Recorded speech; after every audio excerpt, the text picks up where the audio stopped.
तर मैत्रिणींनो, इथे होती दुपारची वेळ आणि दुपारच्या वेळेला माझं काय काम चाललेलं आहे आता बघता तुम्हाला वाटेल मी एवढी सारी फुलं कशासाठी घेऊन आलेले.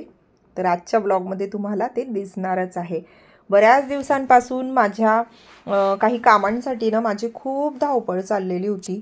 म्हणजे खूपच मला वेळ मिळत नव्हता त्यासाठी, म्हणजे ब्लॉग शूट करायला वेळ मिळत नव्हता आणि त्याचबरोबर ते एडिट करायला सुद्धा वेळ मिळत नव्हता. त्याचं कारण असं होतं की ज्या क्षणाची मी वाट बघत होती शेवटी तो क्षण आलेला.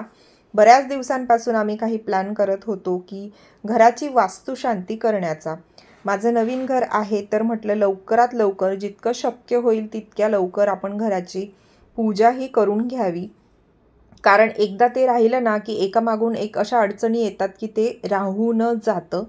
तर म्हणून आम्हाला ते करून घ्यायचं होतं. पण अचानक हा प्लॅन ठरला कारण माझ्या सासूबाई आमच्या आई दिवाळीला आमच्याकडे आलेल्या होत्या. तर महेश म्हणाले की अनाईसे आई आलेले आहेत तर मग आत्ताच आपण गुरुजींना विचारूया कुठल्या तीत वगैरे आहेत का म्हणून, आणि आपल्याला जमत असेल तर आताच आपण थोडक्यात पूजा ही आटपून घेऊया. आणि मी गुरुजींबद्दल थोडं विचारून ठेवलेलंच होतं, कुठले गुरुजी काय, थोडीशी म्हणजे माहिती काही दिवसांपूर्वीच मी काढून ठेवलेली होती. त्यांना मी कॉल केलेला आणि त्यांनी आम्हाला तारीख सांगितली. तर शेवटी 21 तारीख म्हणजे 21 नोव्हेंबर गुरुवार, ज्या दिवशी गुरुपुष्पामृत हा असा शुभ दिवस होता, त्या दिवशी आम्ही आमच्या घराची वास्तुशांती केली. तर इथे त्याचीच तयारी सुरू होती. हा दिवस होता 20 तारखेचा म्हणजे बुधवारचा दिवस होता आणि मी फुलवाल्यांना म्हणजे गुरुजींनी आम्हाला काही लिस्ट दिलेली होती. म्हणजे फक्त फुलं नैवेद्य असं ज्या छोट्या मोठ्या गोष्टी होत्या ना त्या मला आणायला सांगितल्या होत्या. बाकी सर्व काही गुरुजी आणणार होते. मी त्याच पद्धतीने केलेलं होतं कारण पूजेमध्ये बरंचसं साहित्य लागतं. ते आपल्याने काही होत नाही एवढं आणि इथे अहमदाबादमध्ये बऱ्याचशा गोष्टी मिळत सुद्धा नाही. तर त्यामुळे मी म्हटलं की सगळं ते घेऊन येतील, बाकीचं जे वरचं साहित्य लागणार आहे ते आपण आणूया. तर त्यामध्ये फुलं, ज्या काही माळा सांगितलेल्या होत्या त्या मी इथे आणलेल्या होत्या, झेंडूच्या माळा फोटोंना वगैरे म्हणजे पूजेमध्ये ज्या लागणार होत्या त्या. काही फुलं आणलेली होती, फळं आणायची होती, काही स्वीट वगैरे आणायचं होतं, सगळं काही होतं. तर ते मी आदल्या दिवशी सगळं आणून ठेवलेलं होतं कारण नेक्स्ट डेला सकाळीच आमची पूजा होती. अचानक हा ठरलेला प्लॅन होता. तर तरीसुद्धा पूजा ही व्यवस्थित शांतपणे झालेली आहे. तर म्हणजे मी हे नंतर व्हॉइस ओव्हरिंग करते म्हणून तुम्हाला सांगते. तर इथे जी काही फुलं माळा आणलेली होती ना, तुम्हाला तर माहिती मला नेहमीची सवय, मी रोजचे सुद्धा देवपूजेला मला फुलं वापरते. तर त्यावेळेला असं चेक करून घेते त्यामध्ये खराब फुलं असतील किंवा मग बऱ्याच वेळेला कीड वगैरे असतं तर ते सगळं मी काढून घेते, बघते, कारण फुलं हे फ्रीजमध्ये ठेवायची असतात. तर इथे सुद्धा माझं तेच चाललेलं होतं आणि इथे मी आईंसोबत म्हणजे माझ्या सासूबाईंसोबत गप्पा मारत होते. साईडला त्या बसलेल्या होत्या आणि गडबड अशी झाली की मी त्यांना 6 माळा सांगितल्या होत्या, 6 छोट्या आणि 1 मोठी. त्यांनी सर्व एकाच साईजच्याच केल्या. एक मोठं दाराला तोरणसाठी त्यांनी सांगितलेलं होतं, म्हणजे लिहून दिलेलं नव्हतं पण ते मोठा हार त्यांनी त्याच्यासाठी सांगितलेला होता आणि मला काही ते माहीत नव्हतं. तर मी एक मोठा आणि बाकीच्या 6 छोट्या सांगितल्या, त्याने सर्व सेमच करून ठेवल्या. पण म्हटलं काही हरकत नाही आहे. त्या तशाच्या तशा वापरल्या गेल्या. यातल्याही 1-2 माळा माझ्या शिल्लक होत्या. ते कसं ते मी पुढे तुम्हाला सांगते. तर इथे काही गुलाबाची फुलं वगैरे सगळं आणलेली होती, ही सुद्धा होती. आणि त्यानंतर बोलता बोलता बरीचशी कामं झाली आणि जसं मी म्हटलं की फळं वगैरे आणायची होती मला. पूजेसाठी लागणार होती तर 5 प्रकारचे वेगवेगळे फळं आणायचे होते, काही भाज्या आणायच्या होत्या, स्वीट आणायचं होतं, जे प्रसाद वगैरे लागणार होता, म्हणजे नैवेद्य काय म्हणतात, प्रसादाचा शिरा जो घरीच केला जातो तो नाही, पण इतर काही जे लागणार होतं ते सर्व मी घेऊन आलेली होती. आणि ही तयारी असे एक दिवसात होत नाही, तर केव्हापासूनच माझी म्हणजे जेव्हा मी ठरवलं गुरुजींकडून तारीख काढली त्यानंतर माझी ही सगळी तयारी झाली. महेशला ना अजिबात वेळ नसतो, तर हे सगळं माझ्यावरच आलं की मलाच करायचं आहे आणि मला उत्साह खूप होता कारण माझी मनापासून इच्छा होती की लवकरात लवकर आपण ही पूजा करून घ्यावी. कारण सोहम आता 10वीला आहे, सोहमचं 10वीचं वर्ष होतं, त्यानंतर 11वी 12वी मग ते पुढे पुढे होणार. आणि जसं मी म्हटलं काही अडचणींमुळे मग ते राहून जातं सुतक. जसं आता पहिली दिवाळी होती माझ्या घरातली, दिवाळी झाली आणि लगेचच 2 दिवसांनी आम्हाला सुतक झालं. तर बरं म्हटलं पटकन आवरून घेऊया. तर त्यासाठी आणि घरातल्या घरातच करायचं होतं, मोठी मला करायची नव्हती, कारण ते शक्यही होणार नाही. शहरामध्ये जेव्हा आपण राहतो ना तेव्हा असं मोठं काही करायचं म्हटलं तर खूप मोठा प्रश्न पडतो. म्हणून म्हटलं घरातल्या घरात करूया. सोहमची पण एक्झाम वगैरे सुरूच होती ॲक्च्युली, आणि त्यानंतर मग त्याची एक्झाम सुरू होती. त्यानंतर मग अभ्यासाला पण त्याला वेळ, मग त्याला स्पेशल जागा वगैरे पाहिजे नाही का, आणि बाहेरची लोकं आली तर मग थोडं गोंधळ वगैरे होतो, मॅनेज करायला जमत नाही. म्हणून आम्ही ठरवलं घरातल्या घरातच करायची. मी फक्त माझ्या मम्मी पप्पांना बोलवलं. जेव्हा आमचं ठरलं त्याच वेळेला भाऊला कॉल केला की मम्मी पप्पांना पाठव काहीही करून.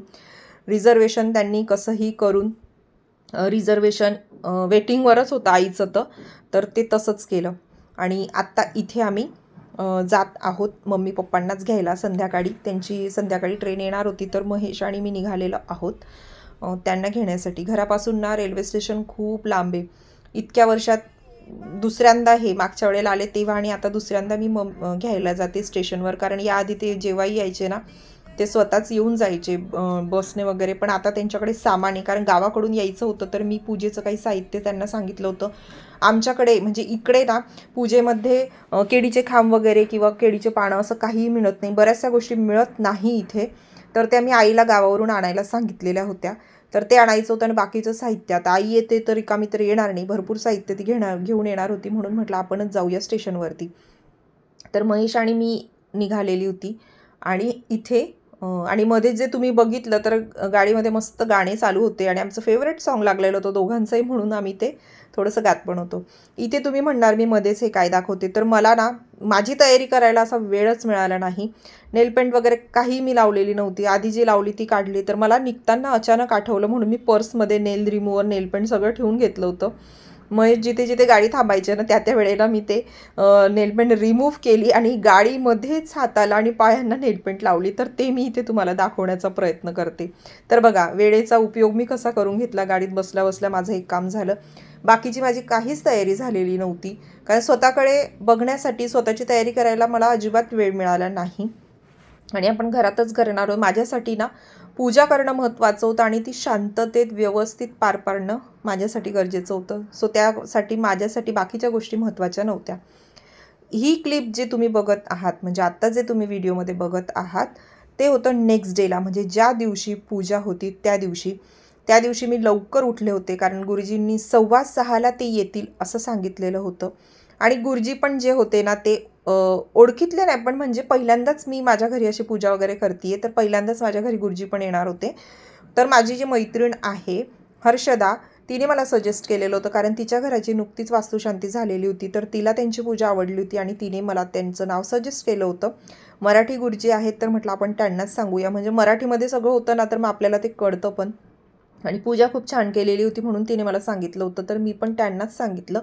तर त्यांनी मला 6:15चा टाईम सांगितला होता, सकाळी मी येईल म्हणून, आणि मग मांडणी वगैरे करेल म्हणून.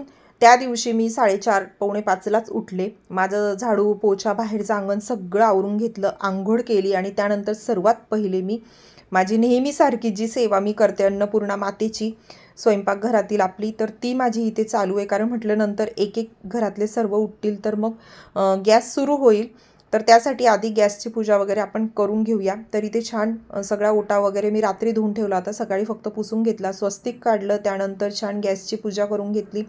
अन्नपूर्णा मातेची सेवा इथे मी करून घेतलेली आहे. तर हे माझं नेहमीचंच रुटीन आहे. बऱ्याच वेळा तुम्ही माझ्या ब्लॉगमध्ये बघितलं असेल. सकाळी लवकर उठलं ना बरेचसे कामं होऊन जातात. इथे आता बाहेरचं जे प्रवेशद्वार आहे ते मी स्वच्छ पुसून घेतलेलं, कारण आज गुरुपुष्पामृत आहे. हे सगळं नंतर होणार होतं, पण माझी सवय आहे, गुरुपुष्पामृत होतं त्या दिवशी माझं एक वेगळं रुटीन असतं, तर त्याच्यामुळे म्हटलं आपण हे करून घेऊया. तर छान हळदी आणि कुंकुमाने मी छान स्वस्तिक काढून घेतलं. माझ्या दरवाज्यांवर तुम्हाला नेहमीच हळदी कुंकूचं स्वस्तिक हे दिसणारच. पौर्णिमा किंवा इतर कुठलेही सणवार असतात तर त्यावेळेला मी हे करते. इथे छान तेच करून झालेलं होतं. त्यानंतर मग मी जे तोरण बनवलेलं होतं एक दिवस आधीच, मी फुलांचं आणि आंब्याचे पान घेऊन आली होती माझी आई, कारण इकडे आंब्याची पानं पण खूप कमी मिळतात. पूजेचं म्हणजे फुलं वगैरे आणते ना तिथे, इथे अशोक वृक्षाची पानं वापरली जातात, आंब्याची पानं मिळत नाही.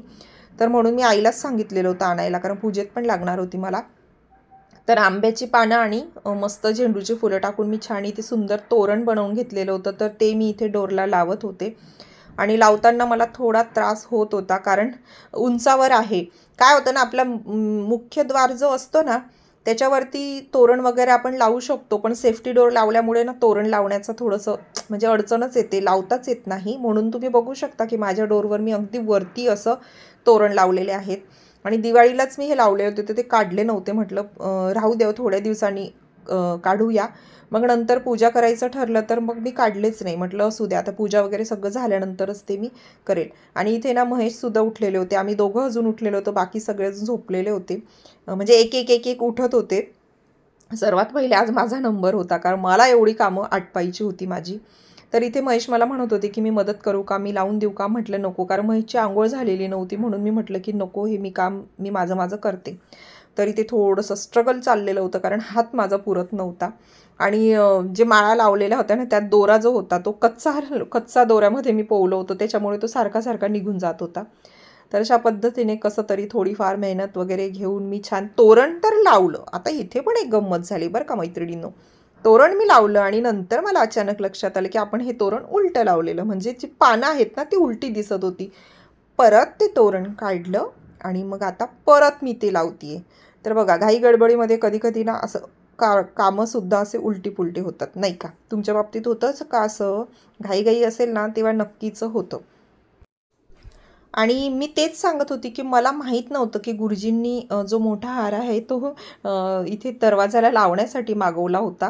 तर त्याच्यामुळे तो गोंधळ झाला आणि ते 2-1 हार मग शिल्लक राहिलेले होते. तर मग माहिती असतं तर मग मी हे तोरण आधीच बनवलेलं नसतं. त्याच तोरणामध्ये मी असे आंब्याचे पाने टाकली असती. बघा किती सुंदर दिसतंय ना. तर असं हे तोरण झालं. त्यानंतर मग नेहमीचीच माझी उंबरठ्याची पूजा. छान म्हटलं आज घरामध्ये पूजा आहे तर हळदीचं लेपन तर व्हायलाच पाहिजे, नाही का.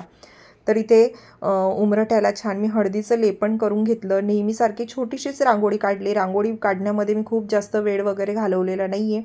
आजूबाजूला अगदी छोटीशी रांगोळी काढली, कारण म्हटलं रांगोळी काढत बसते ना तर बाकीचे माझे कामं राहून जातील. आणि गुरुजींनी जसा टाईम सांगितलेला होता ते त्याच टाईममध्ये येणार होते, म्हणून मग म्हटलं उगाच मी बाकीचं आटपत बसले ना तर बाकीच्या बऱ्याचशा गोष्टी राहून जातील.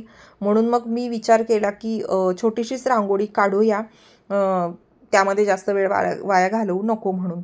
आणि संध्याकाळी बाकीच्या माझ्या मैत्रिणी वगैरेंना मी बोलवलं होतं. खरं तर आम्ही घरातल्या घरातच केलेलं, खूप जास्त असं बाहेरच्या कोणाला बोलवलं नाही. पण माझ्या ज्या मैत्रिणी आहेत त्यांना इथल्या इथे बोलवलेलं होतं. म्हटलं हळदी कुंकू पण होईल, त्यांना प्रसादाला पण येतील, त्यानिमित्ताने आपल्या घरी येतील म्हटलं म्हणून. आणि छान असं शुभ असतं आपल्या घरी कोणी आलेलं, म्हणून मग मी त्यांनाच बोलवलेलं होतं. तर त्या पण येणार होत्या संध्याकाळी, म्हणून मग विचार केला की चल आपल्याकडे वेळ आहे अजून, संध्याकाळी सगळे येतील तर त्यावेळेला रांगोळी मोठी जर मला वेळ मिळाला तर करेल. पण खरंच सांगते, पूर्ण दिवस माझा इतका बिझी होता ना की मी एवढे थकले होते संध्याकाळी अक्षरशः, की माझी काही करायची इच्छा नव्हती. म्हणजे रेडी व्हायला पण मला कंटाळा येत होता, इतकं मी थकून गेलेले होते. पण म्हटलं ठीक आहे, दिवस तर खूप छान गेलेला. इथे नेहमीसारखीच माझे हळदीचं लेपन वगैरे झालेलं आहे.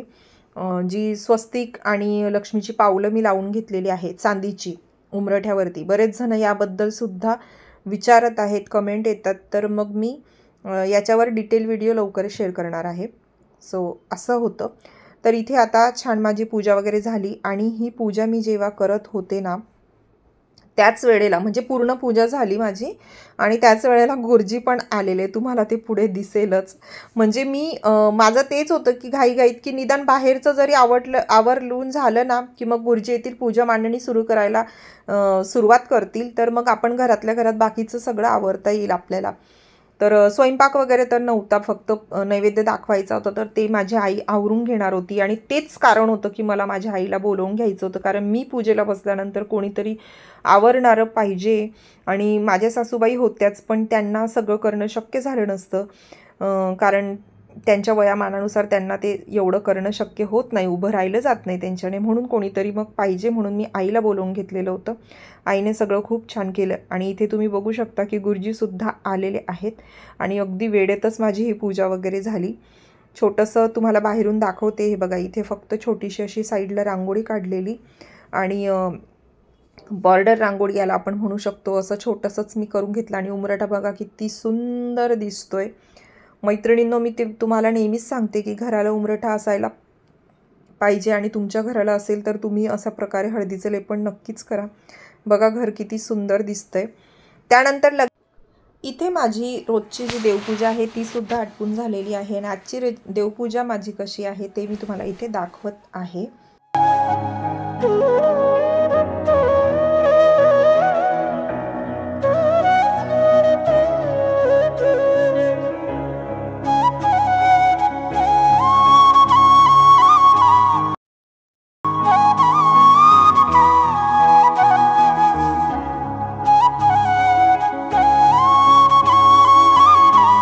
तर इथे बघू शकता माझी देवपूजा झालेली आणि हे बघा सुंदर असं देवघराला सुद्धा मी तोरण लावलेलं होतं. तर जसं मी म्हटलं की आदल्या दिवशीच मी सगळी तयारी करून ठेवलेली होती, जेणेकरून दुसऱ्या दिवशी या सगळ्या गोष्टींना वेळ मिळणार नाही हे मला आधीच माहिती होतं.